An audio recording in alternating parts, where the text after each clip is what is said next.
You ever think you've outrun the madness, only to find it waiting on your porch like it never left?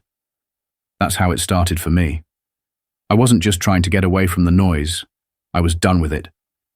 After 22 years in the CIA, most of it knee-deep in places the government doesn't acknowledge, I'd seen what happens when power gets misused. I'd seen how fragile peace really is. So when I retired, I didn't look for luxury. I looked for distance. Bought a stretch of land in a place so far off-grid, most folks don't even have internet. Just a ranch, a few dozen goats, and a sky so wide it makes you feel small in the best kind of way. No chains of command, no black SUVs pulling into safe houses, no asset reports or burner phones. Just silence. And silence, after everything I'd been through, felt like a kind of salvation. The first morning I woke up there, I brewed coffee over the stove with beans I'd ground by hand, then sat out on the porch in a chair I built myself, watching the mist curl off the hills like it had secrets. That was the kind of peace I'd spent my whole life earning. No alarms, no briefings, no one tracking my movements or questioning my loyalties. Just me, the animals, and the slow rhythm of a life not designed for speed. I'd built this place to be ungovernable. That was the whole point.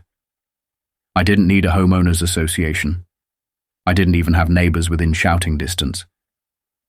Just the occasional rancher 2 ridges over, a feed store 20 miles down the road, and a sheriff's office that only had 1 guy on night patrol. In other words, perfect. So when I saw the sign, I didn't even process it at first. It was zip-tied to my gate like it belonged there. Bold red letters printed on laminated plastic. Property under review. Compliance required. Simmons Valley HOA. I stood there for a good minute, coffee in one hand, trying to figure out if I was still dreaming. This wasn't a gated community. This wasn't even a neighborhood. This was raw, open land, mine, legally purchased, fenced, maintained. I scanned the sign for any real identification. County seal, legal statute, anything that might indicate legitimacy. Nothing. Just buzzwords and bold fonts. It felt like a bad joke, some bureaucratic cosplay dreamed up by a city kid who'd never stepped in a field before. I took the sign down and tossed it into the burn barrel without a second thought. Figured it was some overeager code enthusiast, or maybe a prank from some kids bored out of their minds. Honestly, I wanted to believe that. I wanted to believe I was still in the clear, that the world I'd left behind hadn't followed me here. That was my mistake. Not the first time I'd underestimated someone with a clipboard. In my old life, we had a saying, paper kills more than bullets. It's just quieter and slower, like rot. The next sign didn't come by mail or with a warning. It came in person. I was fixing a section of fence when the SUV rolled up. Dull grey like an unmarked courier vehicle, tires crunching slow on the gravel. She stepped out like she owned the place. Blonde bob haircut, mirrored sunglasses, outfit that screamed suburban command structure. I knew the type instantly. I used to brief people like her, spook-adjacent bureaucrats who thought proximity to power made them powerful. She carried herself like a diplomat, but smiled like a door-to-door salesperson who'd memorized every word of the pitch and didn't care if you slammed the door or not. "Morning," she chirped. "I'm Karen Simmons, president of the Simmons Valley Homeowners Association. Just doing my rounds." I wiped my hands on a rag and leaned on the fence post. "You lost?" I asked. She tilted her head like I was the strange one. "No, sir. We've been reviewing properties in the area as part of a chartered community initiative. You should have received your welcome packet. Now, I've interrogated insurgents. I've traded shots with trained killers. But nothing gets my blood colder than the absolute confidence of someone holding fake authority." She didn't ask permission. She didn't even pause to explain how an HOA had appeared in a county that didn't allow them. She just handed me a manila folder and smiled like she was blessing me. Inside the envelope, maps, diagrams, rules. Pages of alleged regulations about fencing height, barn visibility, livestock limits, noise restrictions. Even a note about the color of my barn being a visual violation from the south corridor. I flipped through it right there in front of her. The satellite photos alone told me all I needed to know. Someone had eyes on my land.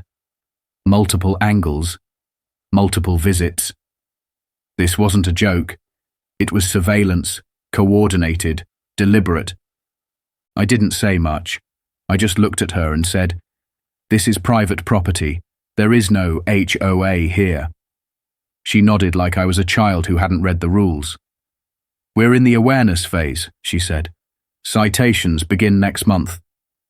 Then she got in her car and drove off like it was just another Tuesday. That folder didn't go in the trash. It went in the fire. And as I watched it burn, I didn't feel anger. Not yet. I felt the quiet twitch behind my eyes that told me the game was beginning again. I came here to forget how to fight. But now, someone had decided to test what I'd left buried, and they were about to learn why that was a mistake. I didn't see her again for a week, but I saw her work everywhere. New signs showed up, bigger this time, glossy, weatherproof, stapled higher on the fence and nailed directly into my barn door, like they had a right to be there. One even had a stamped serial number and a QR code. Enforcement pending, property non-compliant, Simmons Valley Charter Zone. The tone had shifted. This wasn't an invitation anymore. It was a declaration. And that's when I stopped thinking this was about one person's obsession. This was a campaign. I tore the signs down again, every last one. Didn't burn them this time. I filed them away. Call it habit. Old reflex. You never throw away enemy propaganda. You document it. The paper quality, the ink, the phrasing, the terminology. All of it builds a pattern. All of it tells you what you're really up against. These weren't printed at home. They were bulk ordered, coordinated, funded. And that meant Karen wasn't operating alone. Someone was backing her, and they were getting bolder. The next move came with boots, literally. It was a Sunday, early. Sun barely peeking over the ridge, air still holding on to last night's chill. I was on the porch again, mug in hand, boots up, taking in the stillness. And then I saw them. Two men walking the edge of my property line, just outside the fence. Matching khaki pants, black vests, walkie-talkies clipped to their shoulders, clipboards in hand like they were taking inventory. No markings on the vehicle they arrived in. No county logo, no visible ID. Just two guys playing soldier with bureaucratic props. They were scanning the perimeter like they had a checklist. One pointed at my satellite dish, said something into his mic. The other bent down, examined my fence like he was evaluating a threat level. I watched them for a moment, silent. Then I stood up. The sound of the porch plank creaking must have startled them because they froze, just for a heartbeat. That pause told me everything I needed to know. They weren't professionals. They weren't law enforcement. They were improvising. I stepped off the porch slowly, deliberate. "Can I help you boys with something?" My tone was polite but not soft. The first one straightened up fast, like he'd rehearsed this. "We're conducting a compliance sweep under Simmons Valley HOA protocols."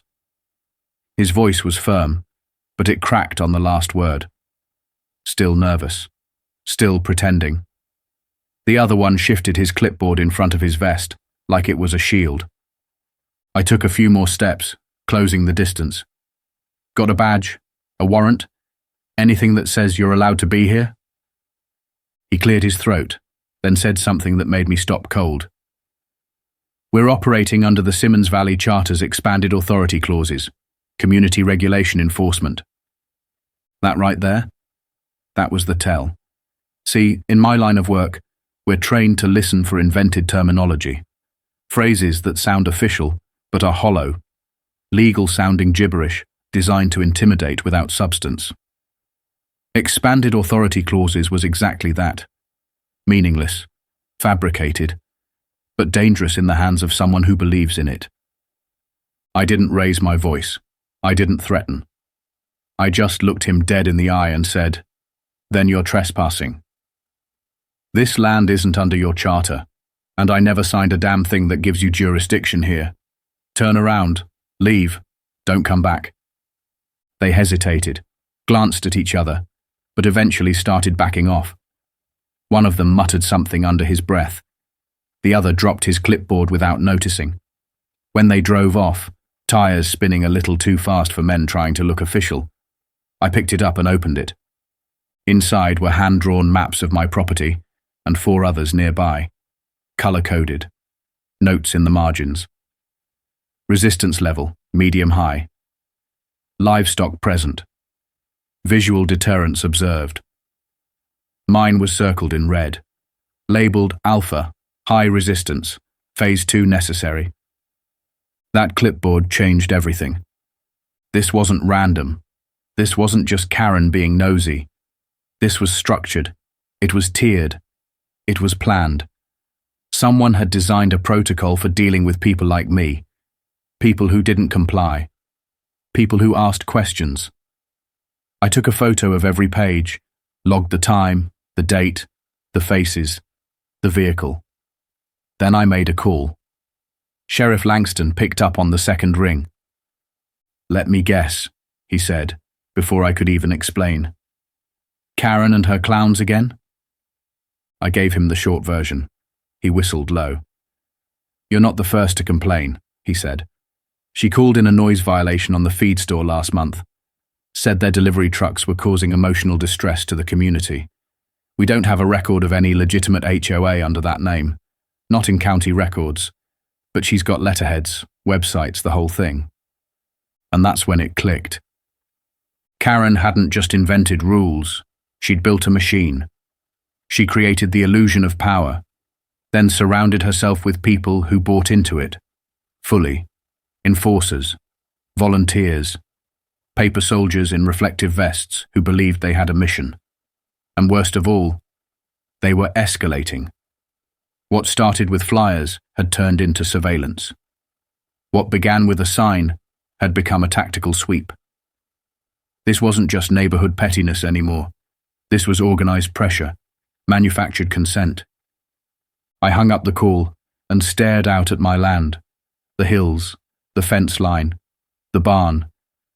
I thought of the goats, the dog, the years I spent building a life no one could own, and I realized something I hadn't wanted to admit until that moment. The war hadn't followed me here. It had started here. They came back just after 4 a.m., not in a truck this time and not in daylight. The wind was dead still. Not a single coyote howling, not a rooster crowing. Just that kind of silence that presses against your ears like cotton. Too quiet. The kind of quiet that doesn't happen on its own. I was already up, sitting at the kitchen table with yesterday's coffee and an old radio scanning local channels for noise that didn't belong. That's the thing about working in intelligence for 2 decades. Your body forgets how to sleep in peace.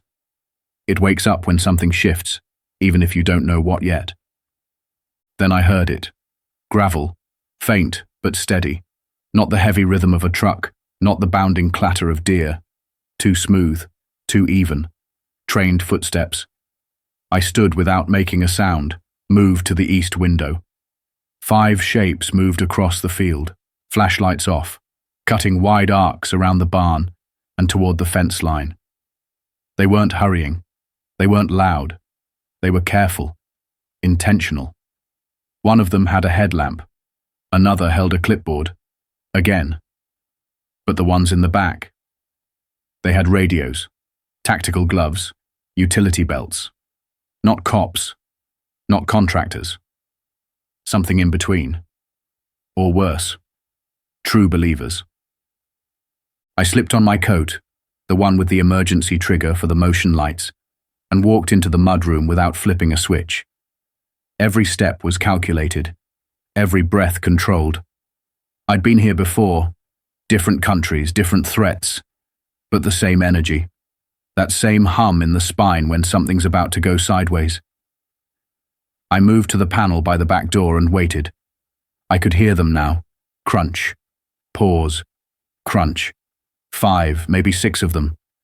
One stopped near the barn. Another scanned the satellite dish with a small device that looked suspiciously like a signal jammer. Then the radio crackled. A voice, low but clear. Team Alpha in position. Begin sweep.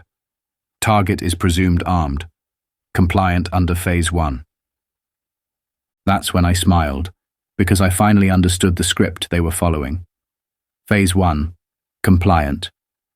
That was a phrase I hadn't heard since Kabul. It was part of a training protocol we used overseas, language meant to categorize local actors based on behavior. It wasn't civilian language. It was operational. Someone was running a playbook. Not a made-up HOA fantasy, not just Karen's backyard power trip, something much older, something far more serious. They were testing responses, probing for resistance, and I was their simulation. I waited until the lead figure crossed the second fence, my boundary marker. That was the line. The tripwire was old, built for coyotes, but I'd upgraded it with a remote signal and floodlight activation system. As soon as his boot hit the wire, the entire perimeter lit up. 4 industrial-grade floodlights hit full blast, powered by an old generator I'd rewired to bypass delay. Sirens screamed from 2 corners, pre-recorded in a frequency pattern designed to disorient. Not just loud, but oscillating, the kind of noise that makes your ears lose direction. Chaos. One of them dropped flat on the ground. Another screamed and dove behind a water trough. The clipboard guy froze like a deer staring at a train. And one, poor bastard, ran straight into Linda's enclosure. Linda, for context, is not a normal goat. She's the queen of that field, and she doesn't tolerate strangers. She rammed him clean in the thigh, flipped him, then stood over him like she was demanding paperwork. It would have been funny if it wasn't so damn insane. I stepped onto the porch, didn't shout, didn't raise a weapon, just stood there sipping my coffee and said, "Morning, gentlemen. You all planning to announce yourselves, or were you hoping for the element of surprise?" Clipboard guy actually stepped forward, tried to regain control. "We're acting under HOA Emergency Code 7A to seize non-compliant property." I stared at him for a second, just to let the silence do some work. "Emergency Code 7A?" I asked. "That's something you all made up in your clubhouse? Or is it written in crayon somewhere official?" He didn't laugh, didn't blink. That's how deep they were into the role. "We are empowered by community vote to remove unauthorized structures, reclaim misused land, and enforce security measures on behalf of Simmons Valley. And you're enforcing it with what exactly?" "That clipboard," I asked, slowly stepping down from the porch. One of them, the twitchy one, raised what looked like a taser. "This is a civilian enforcement zone," he said. His voice cracked halfway through. "We're within operational bounds." "Operational bounds," I repeated, like I was tasting the phrase. "Well, let me tell you what kind of operation you're in. You just crossed onto my land before sunrise, armed, uninvited, under no legal authority. That makes you trespassers. If you raise that thing again, it becomes something else entirely." He lowered it. Clipboard guy held up a folder, paper, some of it crumpled, most of it completely unofficial. The kind of document you find on a broken printer in a basement. "This authorizes us," he said. I took it, flipped through. Half the pages were marked draft. One had a note written in pencil that said, "Get this notarized." Another had what looked like part of a pizza receipt printed on the back. The crown jewel, a mission outline titled, "Reclamation Objectives for High Resistance Targets." I'd seen cleaner documents in high school group projects. Before I could say more, headlights cut through the fog from the main road. A cruiser rolled in slow, tires crunching loud. Red and blue lights painted the barn, the dirt, the chaos. Sheriff Langston stepped out, thumb hooked through his belt, eyes already scanning the scene. Clipboard guy tried to make a run for it. Langston didn't even blink, just barked. "Hands where I can see 'em." And they froze. Langston walked straight over to one of the so-called enforcers, grabbed the patch off his vest, held it up. "This says Tier 2 compliance officer. You know what that means?" The guy shook his head. "Means absolutely nothing. You're lucky it doesn't say mall cop in training." Langston and I stood there, watching the group get cuffed one by one. Most didn't resist. They looked confused. A few looked scared. But none of them looked sorry. That's the part that stuck with me. They thought they were right. They believed in what they were doing. That's what makes this dangerous. It's not about authority. It's about belief. And the scariest thing about belief? You can't talk someone out of it when they think they're saving the world. The morning after the sheriff took those guys in, you'd think it would have all ended. That the floodlights, the sirens, the cuffs, maybe even Linda's tactical goat takedown, would have been enough to snap people out of whatever delusion they were under. But it didn't end. It just shifted. Quietly, like smoke under a door. The signs didn't come back. Not right away. But something worse did. Silence. Not the good kind I'd built this life around, but a new kind of quiet. Cold. Watchful. Intentional. The type of silence people use when they're told to avoid you. It started with the neighbors. Folks I'd nodded at on the road. The guy who used to sell me feed gave me short answers, raised his prices without blinking. One of the families who came to my 4th of July barbecue suddenly pulled their kid out of the local riding group. People stopped waving. Conversations died halfway through sentences. I went from being the quiet ex-military guy who mostly kept to himself to the one nobody wanted to make eye contact with. And all of it happened without anyone saying a word to my face. Until I found the flyer. It was stuck in the ground at the end of the road, laminated, clipped to a plastic stake like a campaign sign. Grainy black and white photo of my barn. Above it, bold red letters, Zone B, non-compliant, high risk. Below that, a list of so-called violations.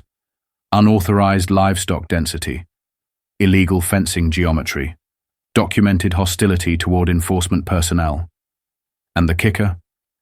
Subject has refused all attempts at reintegration. Neighbors advised to avoid unsanctioned contact. Reintegration.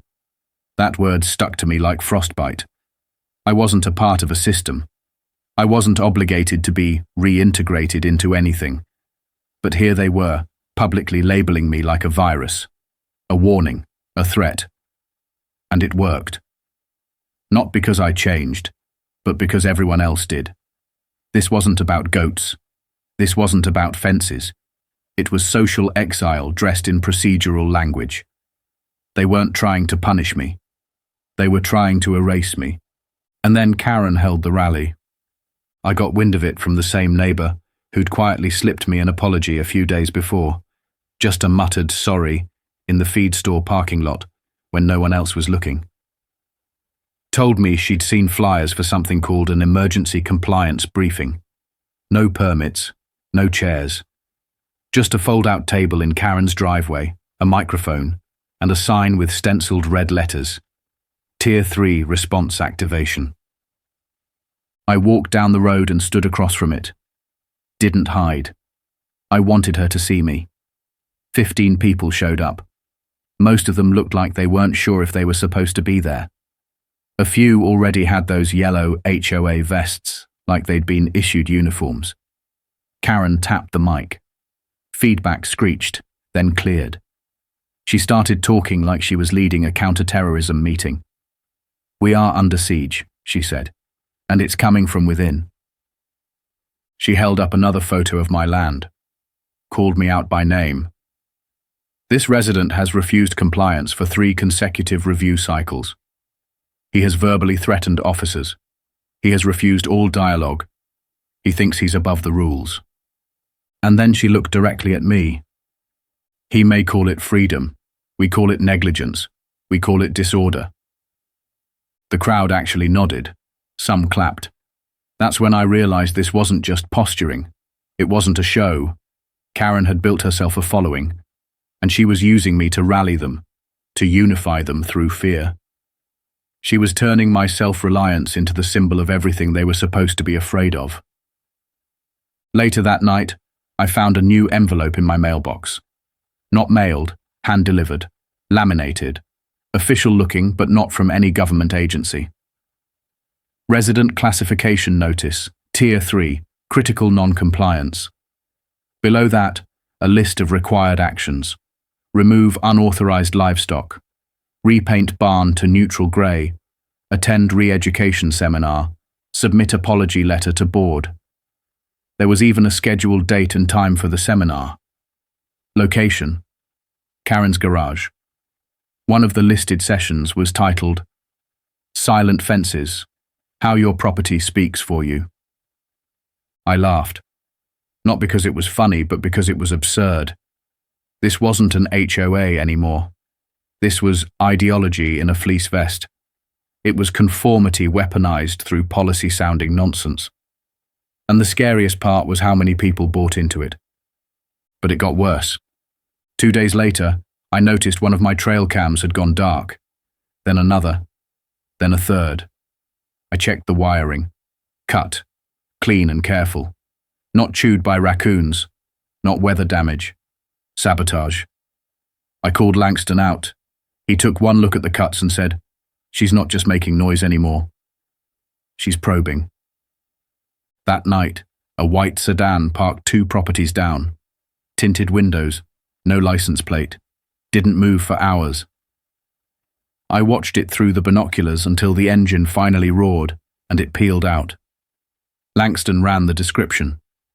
The registration came back to a non-profit called Community Horizon Outreach.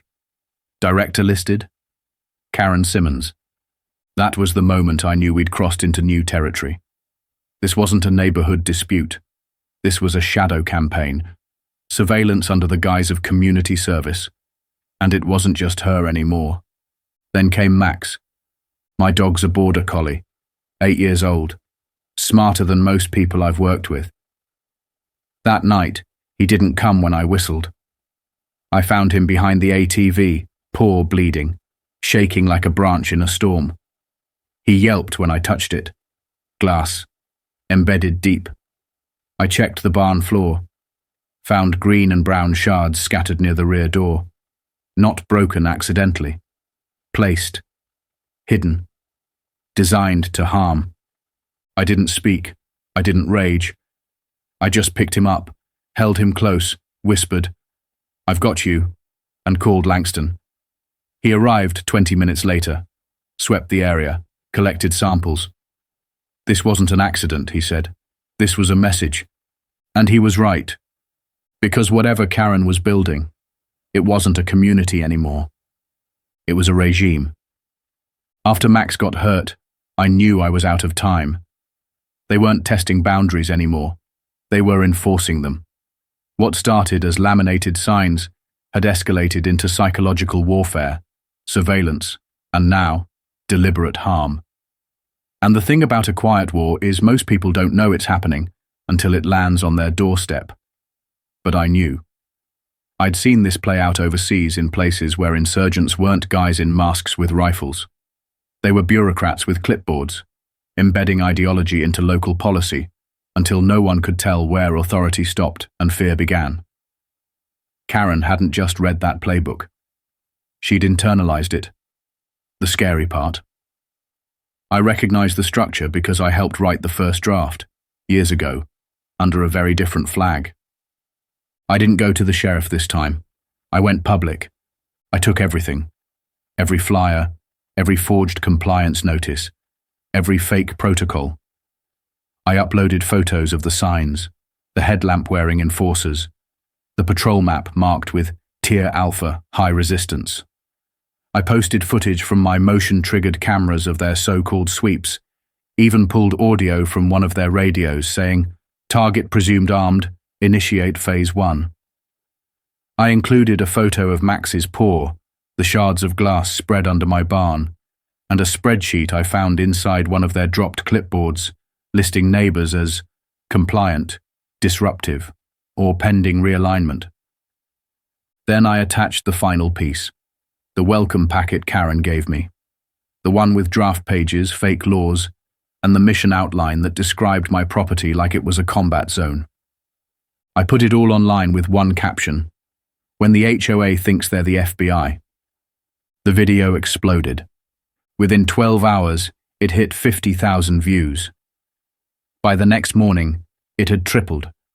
People from across the country started reaching out: ranchers, small-town folks, off-grid homeowners, people who'd seen similar tactics.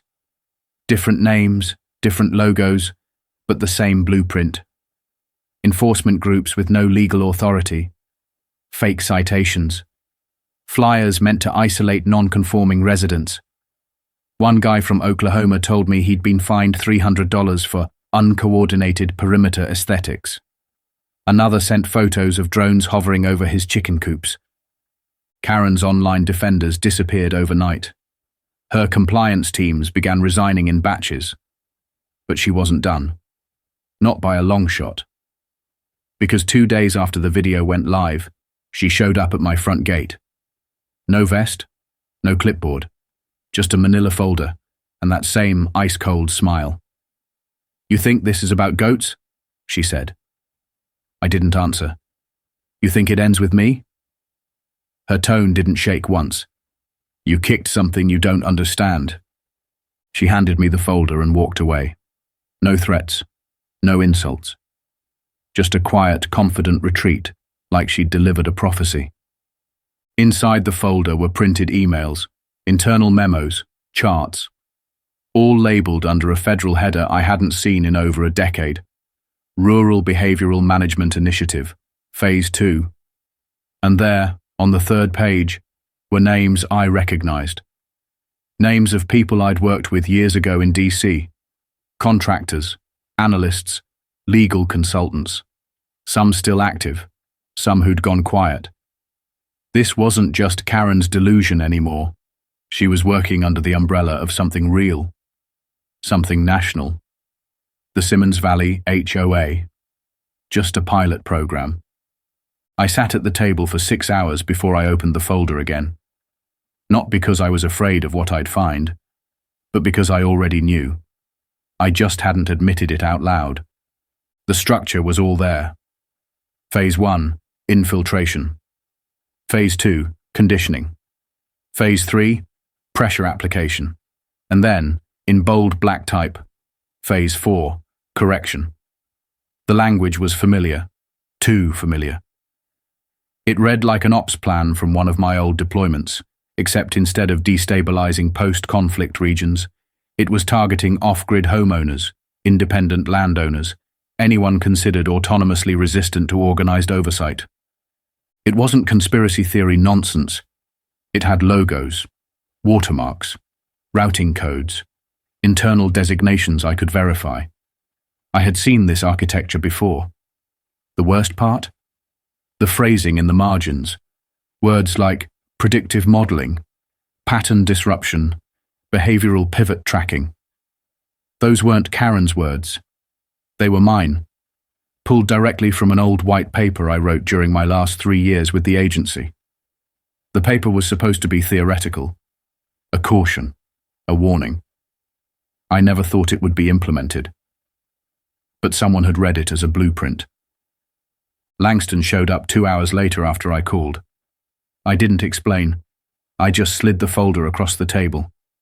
He read in silence, flipped page after page. He didn't look at me until he was halfway through. "Where'd you get this?" he asked. She gave it to me, said I kicked something bigger than I understood.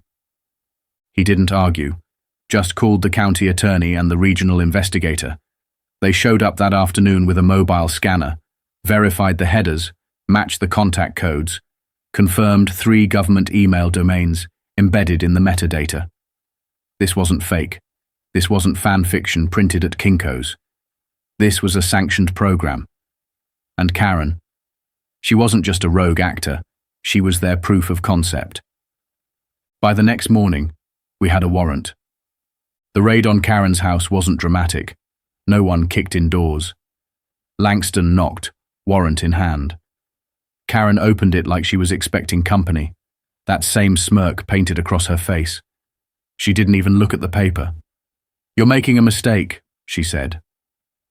Langston didn't answer. He just stepped in. In the back of her study, behind a fake bookshelf panel, they found it. A second office, tight, surgical, organized like a war room, wall-to-wall binders, a whiteboard with resident names and behavioral tags, rotation schedules, drone flight logs, surveillance maps, tier classifications, 6 active profiles, one of which was mine. It labeled me autonomous, unyielding, resistant to conversion, primary test subject, Node A. The other profiles included 3 people who'd moved away suddenly in the last year. One was labeled exit achieved. Another, pending disruption. One name was crossed out entirely. We found color-coded pins on a county map. Red meant persuasion required. Blue, probationary. Black, escalate to correction. There were 7 black pins. Langston turned to me and said what I'd already been thinking. "This isn't HOA enforcement. This is a psychological op." Every binder was bagged. Every hard drive copied. The county filed charges that day: criminal harassment, illegal surveillance, impersonating a public official, wire fraud. And Karen. Her lawyer tried to argue it was a community experiment. Said it was a local attempt to bring order through volunteer enforcement. Langston called it what it was, a cult with PowerPoint slides. But it didn't end there. Because deep in one of the drives, encrypted under 2 layers of protection, was a folder. No name, just a string of characters and a label. Phase 4, Ground Team 7. Inside, a group photo, 10 people, uniform vests, fake patches. Karen front and center. The title above their heads, Unit 7, Correction Deployment. That meant there were at least 6 other teams, 6 other Karen-level operators, 6 other neighborhoods, counties, or maybe entire states running their own silent campaigns. Langston and I stood on the porch that night, Max at my feet, staring out into the dark fields. "You think it's over?" he asked. "No," I said. "I think they're regrouping, watching, waiting to see who talks, waiting to see if I disappear." He looked over. "You have a plan?" I didn't answer right away. I just nodded toward a final drive sitting on my table. No label, no signature. Just one word, sharpied across it. Callahan. "I haven't opened it yet," I said. "What are you waiting for?" Leverage. Because once I opened that last drive, once I saw what they had on me, I wouldn't just be defending my land anymore. I'd be drawing a target on my back that stretched all the way to the top. And they'd be coming. Not for the ranch, not for the goats, but for the one thing they hadn't been able to control. The man who wrote their own playbook and lived long enough to burn it.